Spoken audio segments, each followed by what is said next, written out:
కొన్నిసార్లు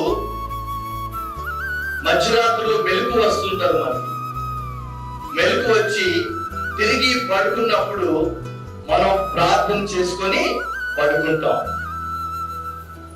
మెలకు వస్తుంది, మళ్ళా తిరిగి పడుకునే ముందు ఆ మంచి మీద కూర్చొని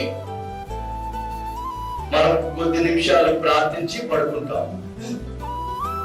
మెలకు వచ్చినప్పుడు ప్రార్థించి పడుకోవడం కాదు, నువ్వు ప్రార్థన కోసమే లేవాలి. ప్రార్థన కోసమే మీరు లేవాలి. ప్రియమైన తల్లిదండ్రులారా, ప్రార్థన కోసమే మీరు లేవండి. మీ బిడ్డల కోసం ప్రార్థించడానికి లేవండి.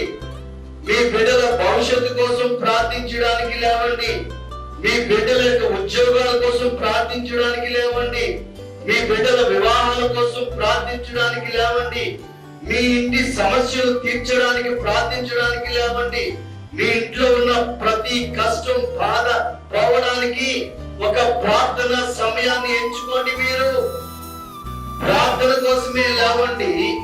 మీకోసం ప్రార్థించండి, మీ బిడ్డల కోసం ప్రార్థించండి, మీ భర్త కోసం